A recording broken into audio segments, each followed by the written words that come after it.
Hello students, welcome back to SSLCയുടെ കെമിസ്ട്രിയിലെ അവസാനത്തെ ചാപ്റ്റർ ആയിട്ടുള്ള periodic table and electronic configuration എന്ന് പറഞ്ഞ chapter. Periodic table and electronic configuration എന്ന് പറഞ്ഞ ചാപ്റ്ററിലെ പ്രൊഡക്ഷൻ വീഡിയോയിലേക്ക് സ്വാഗതം. സോ കഴിഞ്ഞ കാലങ്ങളായി നമ്മൾ SSLCക്കാർക്ക് ഒരുപാട് വീഡിയോസ് നമ്മൾ സെറ്റ് ആക്കി തന്നിട്ടുണ്ട്. ഒരുപാട് വീഡിയോസ് നമ്മുടെ പ്രാക്ടീസ് ചോദ്യങ്ങളൊക്കെ നമ്മൾ സെറ്റ് ആക്കി തന്നിട്ടുണ്ടായിരുന്നു. സോ ഉഷാറായിട്ട് പഠിക്കണം എന്ന് ഞാൻ കരുതുന്നു. ഉഷാറായിട്ട് പഠിക്കുക. നമ്മുടെ പ്രൊഡക്ഷൻസ് വീഡിയോസ് നമ്മൾ അടിപൊളിയായിട്ട് യൂസ് ചെയ്യാൻ ശ്രമിക്കാം കേട്ടോ. ഓക്കെ, അപ്പൊ നമുക്ക് കടക്കാം. ഇതൊക്കെ നമ്മൾ പ്രഡിക്ഷൻ കാണണം. അത്രയും ചോദ്യങ്ങളും ആൻസറും ഒക്കെ നിങ്ങൾക്ക് ഇവിടെ കിട്ടാൻ സാധ്യത കുറവാണ്. ഇത്രയും നേരത്തെ ചോദ്യ പേപ്പറിൽ നിന്നുള്ള ചോദ്യങ്ങൾ അങ്ങനൊന്ന് പറയൂ കേട്ടോ, വരാൻ സാധ്യതയുള്ള ചോദ്യങ്ങളാണ് ഞാനിവിടെ നിങ്ങൾക്ക് വേണ്ടി പ്രൊവൈഡ് ചെയ്തത്. മാക്സിമം എല്ലാവരിലേക്കും നിങ്ങളുടെ ഷെയർ ചെയ്ത് നമുക്ക് ഉഷാറായിട്ട് പഠിക്കണം എന്നതുകൊണ്ട് നമുക്ക് വേഗം നോക്കാം. ഓക്കെ, ഒന്നാമത്തെ ചാപ്റ്റർ, ഇത് നമ്മുടെ മൂന്നാമത്തെ ചാപ്റ്റർ ആണ്. ഒരു മാർക്കിൽ ചോദിക്കാൻ സാധ്യതയുള്ള ചോദ്യമാണ്.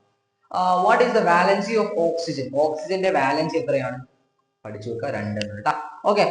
What the group number of halogen? Periodic ടേബിളിലെ ഹാലജൻ ഗ്രൂപ്പുകളുടെ ഗ്രൂപ്പ് നമ്പർ എത്രയാണ്? ഹാലജൻ 17, നോബിൾ ഗ്യാസസ് 18 ആണ്. ഓർത്ത് വെക്കുക.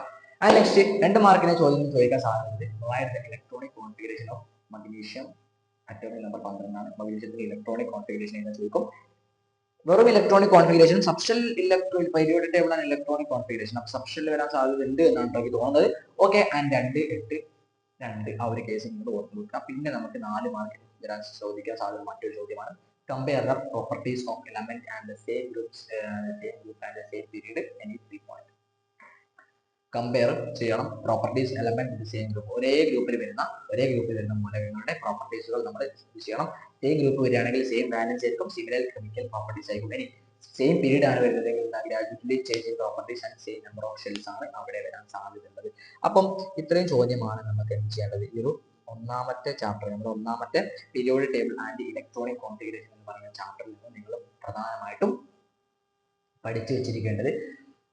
അപ്പോൾ ഈ ഒരു സെറ്റ് ഓഫ് ചോദ്യങ്ങളാണ്. ഇതൊക്കെ അൺലിമിറ്റഡ് ചോദ്യങ്ങൾ നമ്മൾ നൽകും കേട്ടോ. നമ്മൾ എക്സാമിന്റെ തലേമുറകളായി നമ്മൾ ഇഷ്ടം പോലെ വീഡിയോസ് റെക്കോർഡ് ചെയ്ത് നിങ്ങൾക്ക് വേണ്ടി നമ്മൾ തരും. എല്ലാവർക്കും വീഡിയോ നമുക്ക് ചെയ്ത് വെക്കുക. നമ്മുടെ ചാനലിൽ എല്ലാ ദിവസവും നിങ്ങൾ ചെക്ക് ചെയ്ത് വെക്കുക.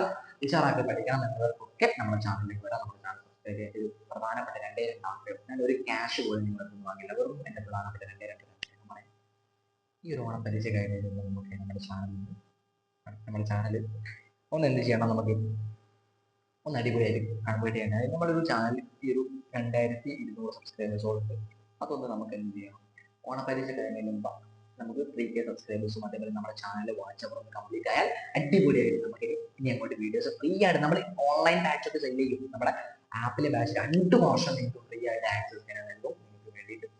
സോ നിങ്ങൾ ഈ ഒരു കാര്യം ചെയ്യുന്ന 2 വർഷം ഞാൻ ആക്സസ് നിങ്ങൾക്ക് സെല് ചെയ്തിട്ടുണ്ട്. അപ്പൊ നിങ്ങൾ എന്താക്കാണെന്ന് ചോദിക്കാൻ കമന്റ് ബോക്സിലൊക്കെ രേഖപ്പെടുത്താം. സോ എല്ലാവർക്കും bye, thank you for watching, have a nice day. So അടിപൊളിയായിട്ട് പഠിക്കാം. ഈ ചാപ്റ്റർ നമുക്ക് ഇതൊക്കെ വരൂ. So bye, thank you for watching, have a nice day. By.